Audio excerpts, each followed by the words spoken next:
Cancino ha señalado, únicamente es presentar un esquema a ustedes acerca de lo que se ha hecho en estos primeros meses del gobierno de Peña Nieto, y que, bueno, pues esto confirma lo que algunos teóricos como el doctor Cancino y algunos más ya habían señalado como pronóstico precisamente de las elecciones presidenciales que finalmente permitieron el retorno del PRI. El esquema de mi exposición es muy sencillo. ¿Por qué la transición en México es un fracaso? ¿Por qué la consolidación política no ha podido desarrollarse en la manera más adecuada? Aquí en la teoría de las transiciones, que es bastante criticada, que tiene muchos hierros, como seguramente ya lo escucharon, se señala lo siguiente: la transición política en México, la etapa de la consolidación política, no permitió que se institucionalizara, por decirlo así, lo que en teoría se llaman los andamiajes de la democracia liberal. La consolidación política es una etapa que supone en las transiciones finalmente el diseño de unos nuevos mecanismos que tienen como propósito habituar a las personas, habituar a la sociedad, habituar a la clase política a una serie de reglas democráticas, pero que van más allá de lo procedimental y que se instauran en el modelo de lo que conocemos como democracias liberales. En nuestro contexto político, en nuestra cultura política, el liberalismo es de lo más difícil de arraigar. El liberalismo se asemeja a estas tareas de modernización que en América Latina, que en Iberoamérica han tratado de impulsar las élites desde la Edad Media. Tenemos un liberalismo español, tenemos un liberalismo del siglo XIX y un liberalismo mexicano que, bueno, son muy confusos. Es un liberalismo a veces populista, pero que cuando se trata efectivamente de arraigar esa personalidad liberal en la sociedad dice no. Y el hecho de que este liberalismo encuentre tantos obstáculos en nuestras sociedades es lo que implica que procesos políticos como el de la democracia se nieguen. Esta definición a mí me parece muy importante. Esta es de Woldenberg. ¿De dónde venimos?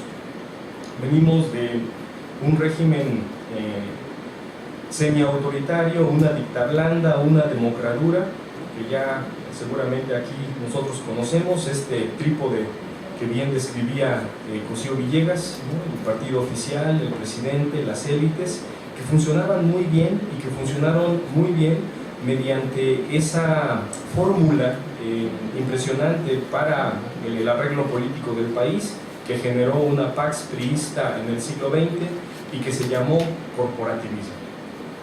El corporativismo es un sistema de agregación de intereses, es un sistema de agrupación social, es un concepto sociológico que nos permite observar cómo en nuestra tradición latina, en nuestra forma social de interacción, en nuestras relaciones sociales, pues sirve. Es una forma muy efectiva de integrarse, es una forma muy efectiva de convivir y es una forma muy efectiva de institucionalizarse. Al Imperio Español le fue muy bien, vean hasta dónde creció, vean hasta dónde llegó. Al PRI le fue muy bien. El PRI, a diferencia de otros partidos políticos en América Latina, gracias al corporativismo, gracias a la política de masas, diseñó un régimen que se diferenció de los latinoamericanos y aún del de la madre patria, caracterizados por golpes de Estado cada 4 años. y por arreglos políticos que, si bien no eran democráticos, funcionaban. En el corporativismo mexicano, pues nosotros encontramos gran parte de la explicación del que la transición política, del que la consolidación política, perdón, aquí también de pronto hay que hacer distinciones, sobre todo delante del maestro Cancino, no es lo mismo transición que consolidación, entonces bueno, ahí los lenguajes. El corporativismo nos permite entender por qué la consolidación política no se hizo más profunda, por qué se hizo una consolidación fallida y por qué somos democracias pues a la mitad, o democracias que tienen involuciones democráticas si las observamos desde la perspectiva, repito, de la democracia liberal. Un autor que en los últimos 12 años ha cuestionado demasiado, al igual que otros sociólogos, pero quizá con mayor propaganda, el corporativismo mexicano, ha sido Macario Schettino. Macario Schettino, un economista, por ahí escribe en el Universal, no sé si puedan ver este cuadro, nos presenta en esta imagen una visión de cómo eran estos arreglos sociales, esta forma muy efectiva, esta manera bastante cotidiana de hacer funcionar un régimen. Macario Schettino define un régimen como las reglas formales, pero sobre todo informales, de acceder, ejercer y salir del poder. Y pues aquí este cuadro a mí me parece muy sistemático, me parece muy interesante de estudiar bien, y aquí encontramos esas reglas, ¿no? Ustedes pueden ver cuáles son los elementos que distinguen a la autoridad de cualquier régimen, y esa autoridad cómo se distribuye, cómo se construye en un régimen que es corporativista. Estas fueron las reglas del antiguo régimen, ¿sí?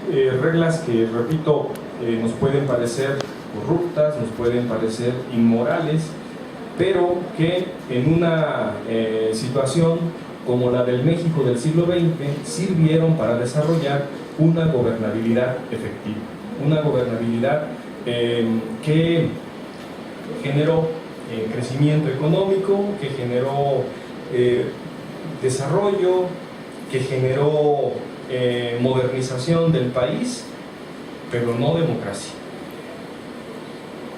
¿Sí? Sobre todo no democracia desde la perspectiva liberal. A mí me simpatiza mucho pues, observar, ¿no?, cómo dentro de las reglas nosotros encontramos algunos fenómenos vigentes todavía hoy en día, sobre todo el tema del cacicazgo, que a mí me fascina mucho dentro del análisis de la cultura política en el país, la cuestión metaconstitucional, y sobre todo esta negociación, ¿no?, que se da entre actores económicos, políticos y sociales. ¿Por qué? Porque ahora que el doctor Cancino hablaba del pacto, pues el pacto que propuso el presidente Peña Nieto no es otra cosa que volver a esto, que tratar de resucitar de otra manera esto que llamamos corporativismo. Ya desde el sexenio de Carlos Salinas de Gortari, muchos teóricos discutían si el corporativismo se estaba acabando o no, si el corporativismo se iba a extinguir o no. Hay por ahí un excelente libro de Matilde Luna y Ricardo Posas Orcasitas que yo les recomiendo leer, se llama Relaciones corporativas en un periodo de transición. Igual, ahí señalan a este sociólogo muy importante, Jorge Lanzaro, que estudia este fenómeno, ¿no? Y que, bueno, a final de cuentas, dicen ellos, el corporativismo no se va a morir en América Latina. Muera el corporativismo, viva el corporativismo, ¿no? Es un neocorporativismo, lo que muchos partidos políticos y muchísimos regímenes en nuestro continente buscan para hacer gobernables sus sociedades. En el caso del Pacto por México, pues nosotros encontramos muchísimas cosas que de pronto no tienen nada que ver con una profundización democrática. Queda mucho espacio para ese poder invisible, para esos pactos que de pronto nos dicen los políticos, pues ustedes quieren que pactemos, ¿no? Entonces, cuando pactamos no deberían preguntar mucho por qué se arregla, sino lo más importante es ponerse de acuerdo. Eso es hacer política. Es el arte de lo posible, el arte de ponerse de acuerdo. Sí, pero de pronto ese corporativismo en una consolidación política, en una democracia, pues se supone que debe desaparecer. No obstante, los actores políticos saben que eso es lo efectivo. ¿Por qué fracasó Acción Nacional? Acción Nacional, sin duda, que también tuvo muchos problemas para generar una gobernabilidad moderna, fracasó precisamente porque trató de continuar con una visión, si no liberal, sí institucionalista de la consolidación política. Los fracasos de Acción Nacional, es cierto, hay que verlos a la luz de la cultura política, pero también a la luz de este fenómeno que llamamos corporativismo. Tanto el presidente Fox como el presidente Calderón presentaron iniciativas y aún la lucha contra el narcotráfico, porque aquí faltaría hablar también de un narcocorporativismo, ¿sí? Implicaron precisamente desmantelar esto, desmantelar esta cuestión. Tanto Fox como Calderón, insisto, trataron de decir que se limitara el número de partidos políticos, que se limitaran los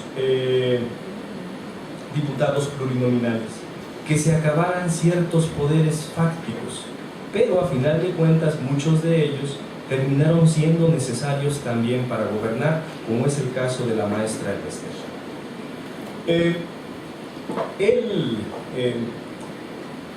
La apuesta por la guerra contra el narcotráfico fue una decisión que trató de institucionalizar al Estado. Creo que aún es muy temprano para hacer juicios tan severos sobre la acción del presidente Calderón, pero así como en otras sociedades, al tiempo se verá esta decisión como la de quien trató de demostrar, de ponderar algo que en México no ha pasado desde el siglo XIX y desde el siglo XX, darle al Estado su papel primordial, su papel central en la sociedad política, no estructurador de la sociedad política, pero sí su papel central. Lamentablemente es un fracaso la decisión del presidente Calderón, y es un fracaso a todas luces, y es una derrota para el Estado mexicano. ¿Por qué? Porque este corporativismo implica precisamente que sean estos poderes que nosotros llamamos fácticos, estos poderes que nosotros llamamos invisibles, que vemos como oscuros, que son antiestatales, los que terminan por generar la gobernabilidad. Peter Waldman y Fernando Escalante han desarrollado un concepto muy interesante también para las democracias en América Latina. Insisto, desde el 2006 quizá ya este era el escenario. Son democracias anómicas. Sí, el concepto de anomia es también muy importante en sociología, muy importante en ciencia política. Es un concepto que nos remite a Durkheim y que a su vez Macario Schettino emplea de manera semejante con el concepto de interregno. Sí, se avanza en cierta institucionalización, pero la regla sigue siendo que no hay reglas. La regla sigue siendo que los actores más fuertes son los actores con veto y son los que dicen cómo se ejerce la gobernabilidad. ¿Cuál es el problema hoy en día? El problema pues lo tiene el PRI, porque sí, al PAN se le puede culpar de que desbarató esto, ¿no? Porque desbarató este corporativismo y que pues dejó la situación muy desordenada, dejó al país en un interregno, donde no hay reglas, todo es creatividad, todo se vale, ¿sí? Pero ya no es el PRI de Calles. Hoy quizá nos hace falta un Calles. Hoy tenemos, como antes del presidente Calles, muchos actores políticos independientes, tenemos muchos actores políticos que tienen un libre juego. Hoy tenemos priistas en todos los partidos políticos, ¿sí? Y bueno, algo que tanto el doctor Cancino como Alan Knight en su momento establecieron, hoy tenemos poderes feudales, varones políticos por todos lados en el país, ¿sí? Hoy efectivamente el presidente Peña Nieto se enfrenta a una situación semejante que nuestro país vivía en los años 30, ¿no? Donde muchos gobernadores, muchos alcaldes, muchos jefes políticos tenían la capacidad para desestabilizar el país. Y bueno, creo que el PRI también, la sociedad mexicana, pues necesita plantearse la idea de un corporativismo democrático, ¿sí? Hay sociedades que no son democracias liberales, hay corporativismos que son democráticos, ¿sí? Sobre todo en los Países Bajos, el caso más común es el modelo sueco, ¿sí?